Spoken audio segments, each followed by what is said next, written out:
Hello, and welcome to episode 23 of Harmonious World.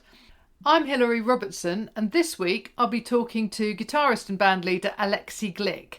Together with his band Snack Cat, Aleksi has recorded two great songs that are all about 2020 and what's been going on.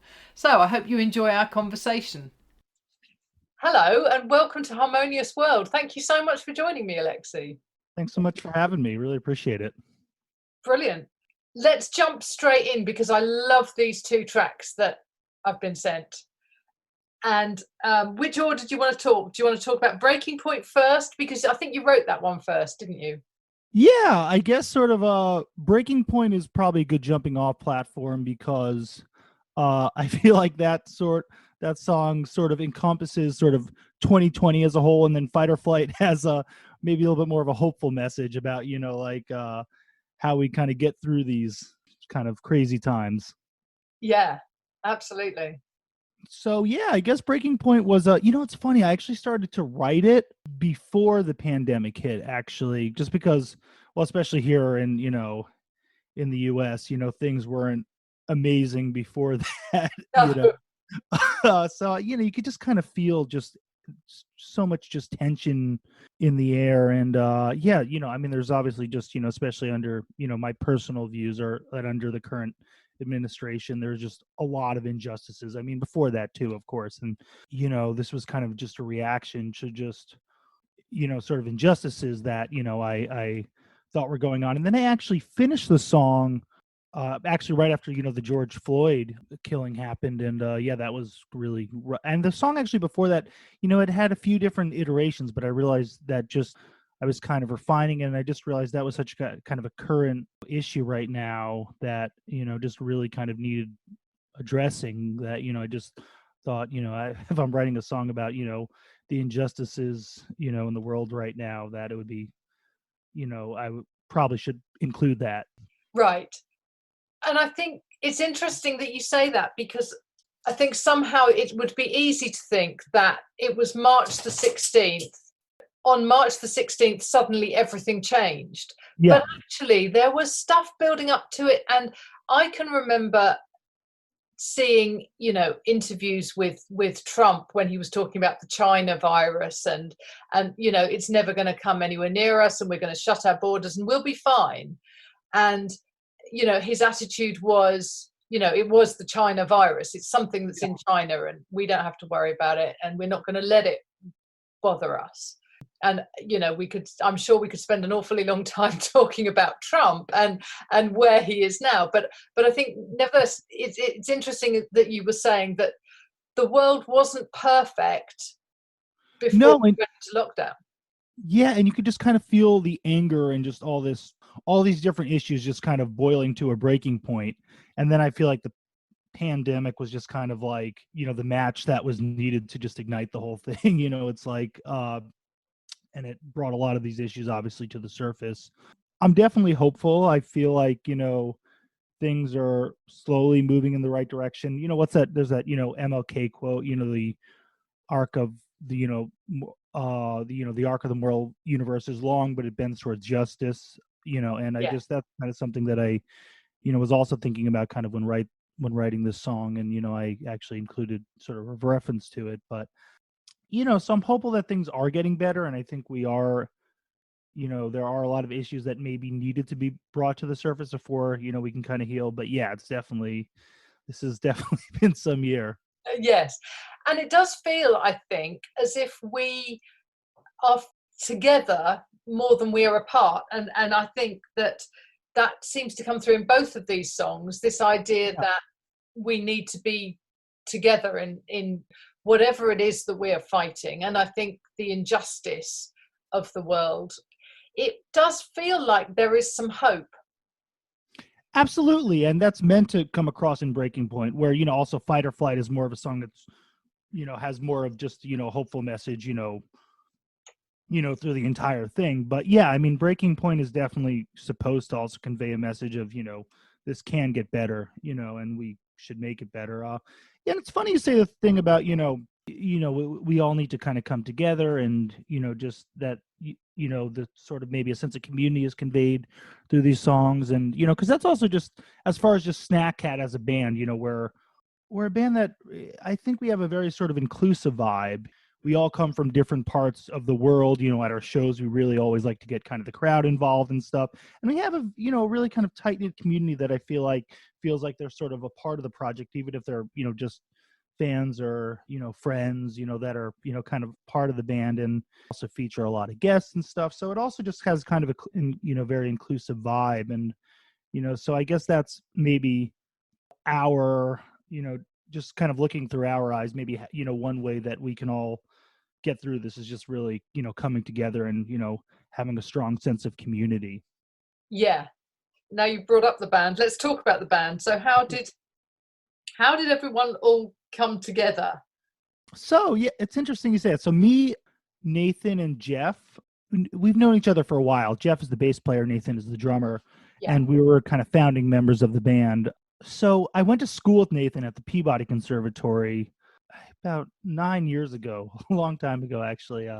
Yeah, we just, always kind of kept in touch and, played a bunch, basically all these musicians I've met, through kind of the New York City music, scene. But in the case of Jeff, I met him really closely after, I graduated from school, and we became very close friends very fast. And I remember we were just playing a gig together, just like a jazz gig where, we were just talking about how we really wanted to start a soul band. And it was kind of a joke at first, but then we were like, we should actually do this. Yeah. Yeah, I still remember we were at playing at this youth hostel, and we went to the cafe and we're talking about it while waiting for a really disgusting sandwich. That youth hostel is awesome, by the way. I actually do a lot of shows there, but the cafe is at least some things to be desired. But yeah, and that's where we kind of the idea of Snack Cat was formed, and then kind of we just sort of picked up sort of so many. It's the one thing that we're all such close friends in the band. It's I feel like it's a place where everyone really feels very, we're all professional musicians, so we always need to play all these different kinds of gigs in New York, and most of them we enjoy, but you do need to work with some difficult personalities from time to time. And I feel like a place where people really can just kind of have fun, because we're all such close friends.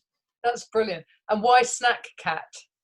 Oh, that's a good question. So in my sort of early days of sort of like playing, music in New York, I somehow people started to, actually it was this trumpet player, Benny Benack, this great jazz trumpet player.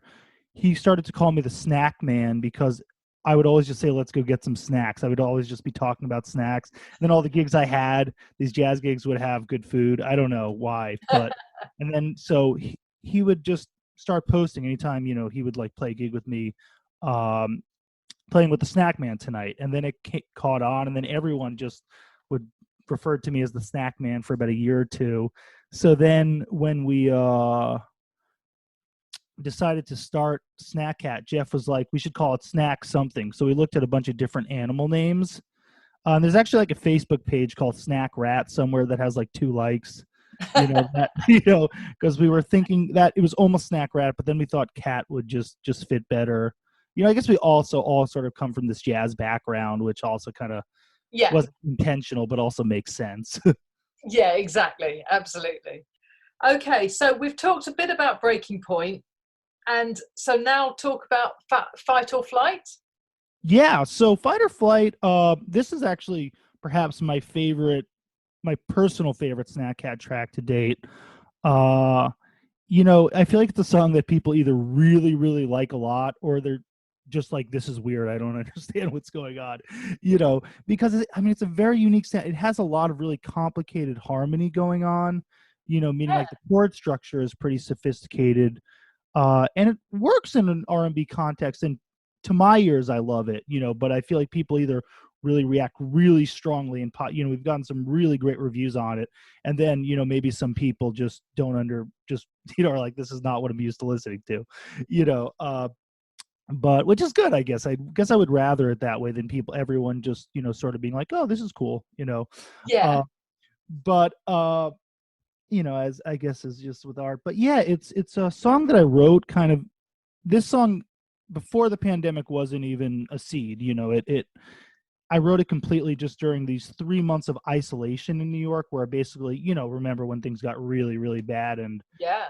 you know, uh, I basically just couldn't go outside for 3 months, and I don't know, I just started like going into this sort of composing frenzy where it was sort of my outlet, how I kept sane, and I wrote a lot of really bad songs, but this one happened to be very good, you Yeah. know. So, but this one, the idea of it was kind of just the choices that you make throughout your life, and kind of where that takes you, and just the overall message of the song is kind of how like the perseverance of hard work really does pay off, and there are going to be tough times, but if you push through them, there will be a light at the end of the tunnel. Yeah. I love the line, so hit it hard and make it shake. Yeah, right. I It's good. love that line. Yeah, I still remember when I wrote that line. Actually, it's funny you say that, because that was like one of the last lines to be written in the song. I didn't know what to put there, and I remember I had a lot of different little things written down, and then I just, for some reason, that line came to me, and it just made so much sense. It's like, if you're gonna do it. You know. Absolutely. Yeah. And I think that's the whole point of this song, isn't it? It's either, either do it or don't, but don't get stuck in the middle, in the humdrum. And Yeah, I remember there's this. It actually kind of reminds me, even though this isn't what I was thinking when I was writing this, but there's this, you know, there are these, great sort of New York jazz guitar players, and one of them is a Bucky Pizzarelli and his son John Pizzarelli. And I know there's a story about Bucky where John was like wondering. John tells a story where he was wondering if he was going to be a guitar player or not, or and his dad was a guitar player, and he's like, "You want to be a guitar player?" He's like, "Yeah," and he's like, "So be an effing guitar player," you know, and like, and it kind of makes sense, and that's sort of what that line, it's like, yeah, yeah, the song is a very hopeful message, but it's also like, you got to kind of, if you want to do what you want to do, you got to kind of, put your head down and do it, I guess. I don't know. yeah. So you actually got COVID in the middle of all this, is that right? Yeah, absolutely. It was not fun. And I didn't even know that I had it right away. I remember I was drinking some coffee, and I was like, damn it, this machine is broken. So I threw out my coffee machine, and then I got a new coffee machine, and it tasted just as bad. That's a great Yeah, story. That's an expensive way to test yeah, if you've got exactly. COVID. Yeah. So, I mean, such is life. But the new coffee maker is a little bit better now. At least I have the sense not to throw out that next one. So, yeah, I mean, it was, for me, it never got super bad, but I did have a lot of lingering symptoms. Like, I felt like my chest would act up literally. I mean, it's still not 100%, honestly, even now, like, my, from where it was before, also just certain foods just taste completely different, and soaps smell like, like sweet peaches. It's super weird. Wow. um, Apparently like 11% of people that get COVID, there's like senses are actually slightly altered, and I don't know if that's gonna, last forever or come back. I mean, in my case, it could be worse, because there's a worse smell. There are definitely worse smells than like sweet peaches. Yeah, I still would rather, have my, complete sense of smell back. Yeah, and I think it's going to take quite a long time before the implications of all of this really really hit. I think it's going to be this time next year before we're going, oh yeah, okay, so it means this, and this is what that means, and this is how it spread from one place to another, and all the rest of it.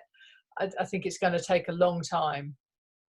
Yeah. No, I think so too. It's just seems like there are just so many unknown factors. Like, I mean, it's funny. I remember, like, you know, also when I first had COVID, like I was also, I mean, that was kind of like when I actually realized, and then I got the antibody test, and it turned out, yeah, that I had COVID. And, uh, but, even before that, I had been feeling a little bit sick. And I remember going to see a couple doctors, back in like late February, and both of them saying, like, oh, there's no way this is COVID, and Right. it could have been. I don't know. I mean, I hope it wasn't, but, because I was also on tour that, during that time too. So I hope, but it's like, what were we doing? Were we all just infecting each other? Like, I don't Yeah, maybe you were the super spreader. know. I really hope not. I would feel really terrible. Yeah, I know. Actually, I did have some friends though. Remember that hearing about that? Did you hear about that super spreader event in New Rochelle where it was like the patient Oh, zero? yes. I did have it was I think it was like a big Jewish wedding, and like I had a few friends that play in this like Hasidic like Jewish wedding band, and so they played that event and all got COVID. But I had a Really? few friends that I was like, Because it was crazy, wasn't it? I mean, the numbers are ridiculous. yeah, completely. It was like, I mean, truth is, it was probably here and many places before that, but that was the first like identified like Yeah, you know you know. definitely. Yeah. So, when was the last? What was the last gig you did? Oh man, let me think about this. So I played an outside in September. I played like an outside socially distanced concert series. I played probably about 4 or 5 gigs this fall that I felt were safe. Although one of them actually wound up being a little bit less safe than I had hoped, but that's a whole Oh, other story. But yeah, I just don't really feel comfortable like gathering a lot of people yet, no, unless I know that there's just such precautions taken that. So yeah, I don't know. I've been thinking about this. It's a weird thing because I do see some of my friends really like trying to play a lot, and I'm not saying that's even the wrong thing to do, but it's just for me, I just personally don't feel comfortable doing that yet. no. I've actually, I'm going to a gig on the 15th of December, but Yeah. it's a trio, jazz trio with so piano, bass, and drums in a quite a big venue in London, and they're obviously the band are going to be socially distanced, and Yeah. we are, the audience.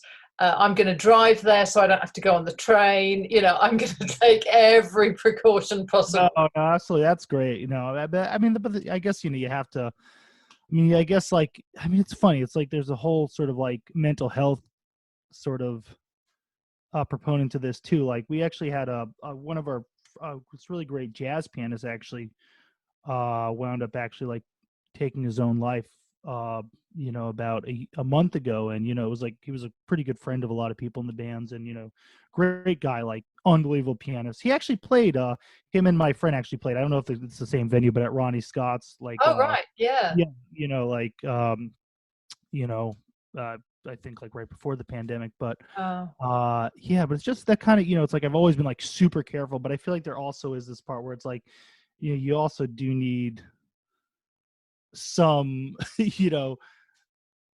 semblance of a social life and some meaning. I don't know, it's difficult yeah, to balance. yeah. And I think it's interesting, isn't it? Because there's that balance. There's also obviously the economic balance.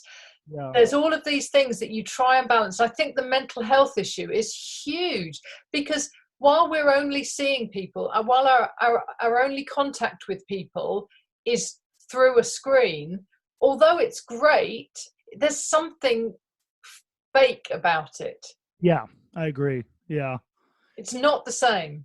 Yeah, I mean, it's definitely helped a lot, and I'm thankful for Zoom. But with that being said, there's nothing like actual human contact. I mean, it's the same reason, I mean, live streams were like such a big thing for like the first month or two, and then I feel like people were like, okay, this is not the Yeah. same. You know. I'm talking about like live shows. Like when people were playing. Like obviously in this context, like for a podcast, it's I feel like it's just as good to do it like this. Yeah. Although, but with that being said, for actual like when live shows and things like that, or just like talking to a bunch of friends, it's not, it doesn't fulfill that same sort of social need, or No, it really doesn't. But there we go.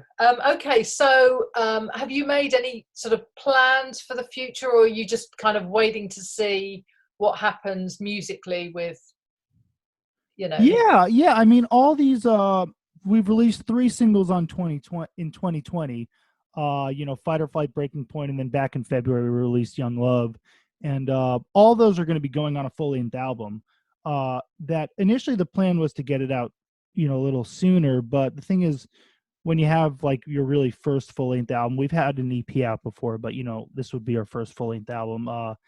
and it'll be on our label Rope-A-Dope as well. And you really got to do like a national tour. There's really Yeah. kind of no way around that, if you really want to promote the thing. And, obviously we wouldn't be able to do that. So we're kind of, going to keep releasing singles until it's clear that it is safe to really do some touring, Right. at which point, we're hoping that, if all goes well and, looks like we have some promising results with the vaccine and, by this summer we're able to play again, then I would expect the album to come out, sometime in like early fall, of 2021. But Right.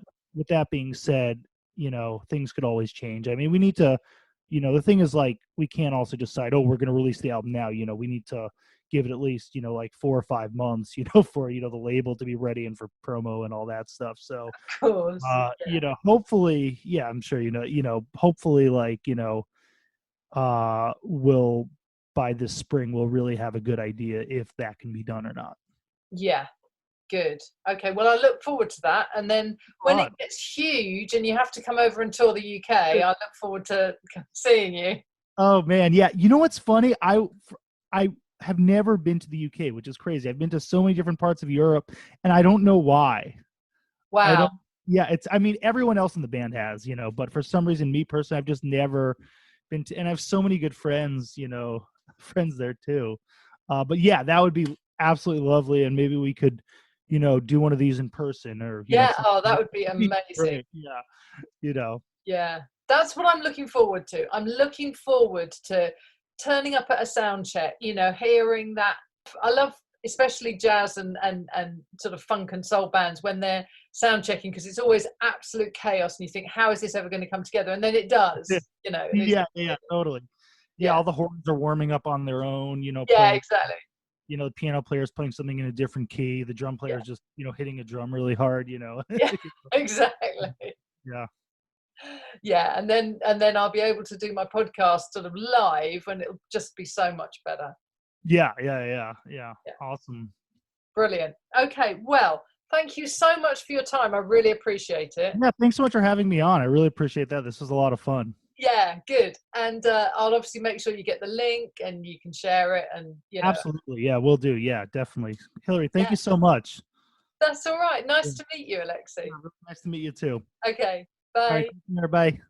Well, there we are. That was Aleksi and some of his stuff from Snack Cat, who I'm really looking forward to seeing. I hope they come over to the UK very soon. So, thank you for joining me once more on Harmonious World. Please do share anything that you enjoy. Let me know if there's something that you're not enjoying. Please give us a review. I listen to a lot of podcasts and it makes me laugh at the end. There's this whole thing about, well, studio manager was this person and the editor was this and the associate editor was this. And this is just me. So thank you. I really appreciate you listening. I hope you enjoyed this, and I've got some great people lined up for the end of the year and the start of 2021. So please join me for the next episode of Harmonious World.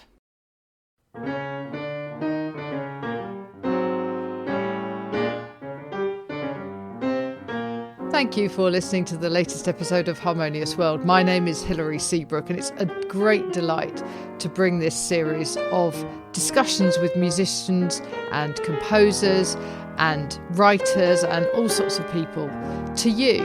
Obviously, there's no point in having a podcast if people aren't listening, and I'm very grateful to my listeners for doing so. Thanks also to Joe English for composing and performing this new theme tune. So wherever you get your podcast, you can leave a review. You can share this with your friends and family, either as a link or on social media and that sort of thing. I'd be really grateful for that. Don't forget that you can subscribe now. There's a link wherever you get your podcasts. So have a great week, and please remember why I started this, which is just to try and make the world a little more harmonious. Thanks for listening to Harmonious World.